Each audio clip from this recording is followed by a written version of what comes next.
Apa itu qarin? Qarin itu asalnya dari kata al-qarnu. Sesuatu yang menempel lekat. Sesuatu yang menempel lekat. Al-qarnu. Ya, tanduk kerbau itu disebut dengan qarnun. Qarnul jamus. Qarnun, nempel dia. Ya.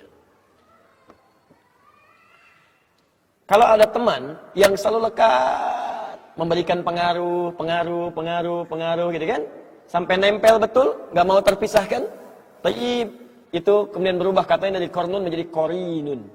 Qarinun.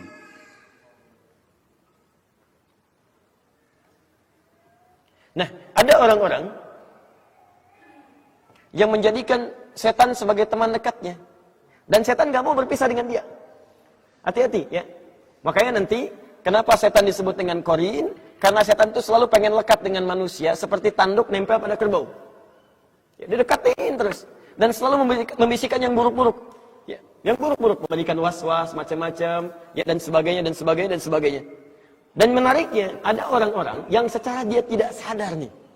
Dia tidak sadar, dia menjadikan pengaruh-pengaruh setan sebagai bimbingan untuk melakukan aktivitas. Tapi kalau pada yang nampak jelas haramnya, barangkali itu mudah dihindari. Ya, setan katakan, misal ya, sedang azan berlangsung, Allahu Akbar, Anda diajak untuk berlaku maksiat, bisa kan? Lakukan ini, Anda bisa mudah tolak itu. Tapi yang tidak mudah untuk dilakukan adalah, awas, ketika dia mulai menggoda masuk pada wilayah agama. Apa diantaranya?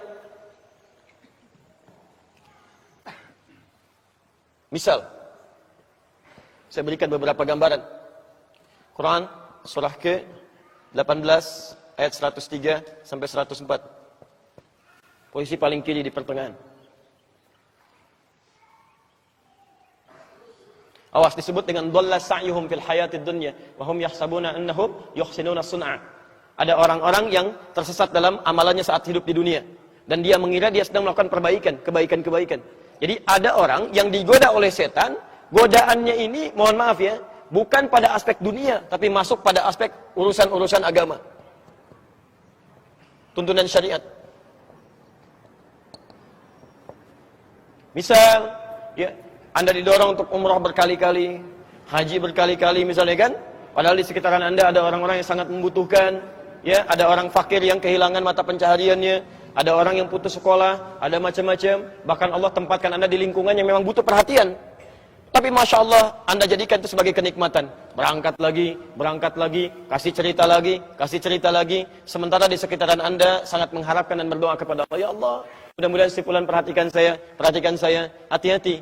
Bila terjadi seperti demikian, orang-orang yang gemar melakukan ibadah dengan kesenangan dan lupa dengan sekitaran sebagai prioritas, itu bagian dari godaan setan. Hati-hati. Jangan-jangan antum sibuk umrah, sibuk haji hanya untuk kesenangan aja. Berangkat lagi ya. Itu setan sudah masuk. Termasuk menanamkan perselisihan, perpecahan, dan sebagainya.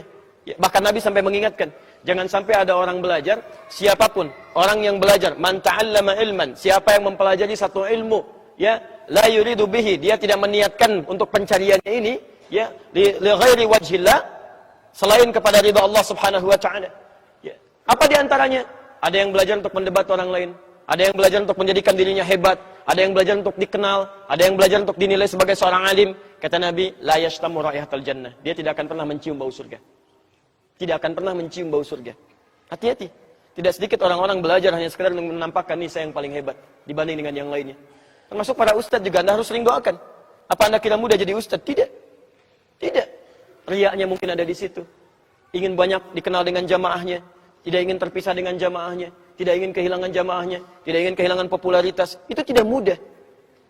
Makanya Nabi ketika akan berdakwah, yang turun pertama itu ayat dakwah, fikih dakwah dulu. Silakan lihat begitu turun surah Al-Mudaththir itu. Lihat di asbabul wurudnya, asbabul wurud hadisnya, asbabun nuzul ayatnya. Ada di hadis Al-Bukhari, nomor hadis yang keempat, posisi paling kanan sampai dengan kiri ke sebelah atas dari Jabir bin Abdullah. Ketika turun Quran surah Al-Mudaththir itu. Ya ayyuhal mudaththir, hei yang sedang berselimut, ya, Masya Allah, qum fa'anzir, sekarang mulai berikan peringatan. Apa kaidahnya? Wa rabbaka fakabbir, niatkan tulus untuk mengesahkan Allah, bukan yang lain. Ini artinya apa? Tidak sedikit orang-orang pendakwah yang ketika dia berdakwah niatnya bukan karena Allah, mungkin karena yang lain. Wa thiyabaka fatahhir, perbaiki penampilan. Wa rujza fahjur, Hindarkan kata-kata yang buruk, yang kotor. Ya betapa banyak orang-orang berdakwah menggunakan kalimat-kalimat kotor.